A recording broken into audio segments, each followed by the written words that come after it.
हमारी अपनी कोई औकात नहीं है, आप ही सब कुछ हो। लेकिन ये बस हमारे भाव हैं आपके लिए कि मतलब अगर हम रोटी खा रहे हैं तो उसमें से सबसे पहले आपको भोग लगा दें, ठीक है।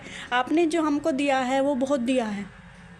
हम बस ये सोचते हैं कि हमारे भाव, हम अपने भाव व्यक्त करते हैं कि जैसे कि हम अपने बड़ों को पूछते हैं ना, पहले कुछ खाने से पहले, कुछ भी करने से पहले हम अपने बड़ों का, उनका मान सम्मान रखते हैं, उनको पूछते हैं सबसे पहले, है ना। इसी तरह हमारे भगवान जी हैं, जब वो हमारे लिए सब कुछ कर रहे हैं तो हमारा फ़र्ज़ बनता है उनको पूछना। तो सिर्फ़ इसलिए तो मेरा मन हुआ कि अगर हम कान्हा जी को मैं कैसे खुश रखूं, बस हमेशा यही सोचती हूँ कि मैं क्या करूँ जी कान्हा जी खुश हों, मैं क्या करूँ जो कान्हा जी खुश हों।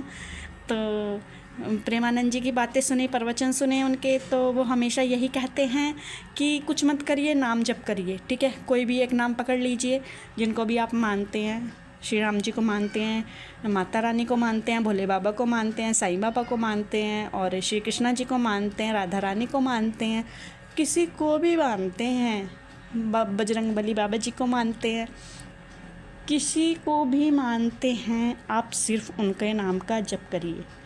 बाकी ईश्वर पे छोड़ दीजिए, जिनका आप नाम जप कर रहे हैं उन पे छोड़ दीजिए, वो सब संभाल लेंगे, ठीक है। क्योंकि देखिए हाथ में तो हमारे फिर भी कुछ नहीं होता है ना। अगर हम ये सोच लें कि भाई हमारे पास टाइम नहीं है नाम जप करने का, हम तो सब कुछ अपने आप ठीक कर लेंगे, तो देखिए वो तो फिर भी हमारे अपने हाथ में नहीं है। हमारी कहाँ इतनी औकात है कि हम अपने आप सब कुछ संभाल लें, बिल्कुल भी नहीं है। हमारे हाथ में तो अपनी सांसें भी नहीं है, ठीक है। वो भी ईश्वर की देन है, वो कितने उन्होंने दे रखी है, हमें वो पूरी करके चले जाना है, हमें पता भी नहीं चलेगा कब तक की है। तो इसलिए हाथ में तो हमारे जब भी कुछ नहीं है, तो जो हमारे हाथ में है हम वो तो कर सकते हैं ना। हमें ईश्वर ने इतना अच्छा जीवन दिया है इंसान का, हमें बुद्धि दी है ये सोचने की कि हम ईश्वर का ध्यान कर लें, ठीक।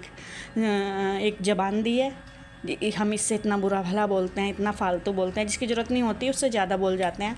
तो अपनी उस जीव से अगर हम थोड़ा सा राम का नाम ले लेंगे, कृष्णा जी का नाम ले लेंगे, राधा रानी का नाम ले लेंगे, तो क्या हमारा क्या ही बिगड़ जाएगा, ठीक है। हमारे तो और कर्म ही सुधरेंगे ना। या जो हमसे भूल चूक में गलतियाँ हो चुकी हैं जिनका हमें पता भी नहीं चलता है, वो हमारे कर्म सुधरेंगे, ठीक। तो ये सोचते हुए मैंने राधा रानी जी का राधा नाम लिखना शुरू किया कि मेरे कान्हा जी खुश होंगे, और मैं वो सब करूँगी। पता है जो भी मेरे मन में ख्याल आता है, मैं ये सोचती हूँ कि ये कान्हा जी चाह रहे हैं, इसलिए ये मेरे मन में ख्याल आया। तो ये देखिए यहाँ पे मैंने राधा राधा लिखना शुरू किया। ये राम, ये पेज राम का, ये पेज राधा का, ये देखिए 15 पेज है ये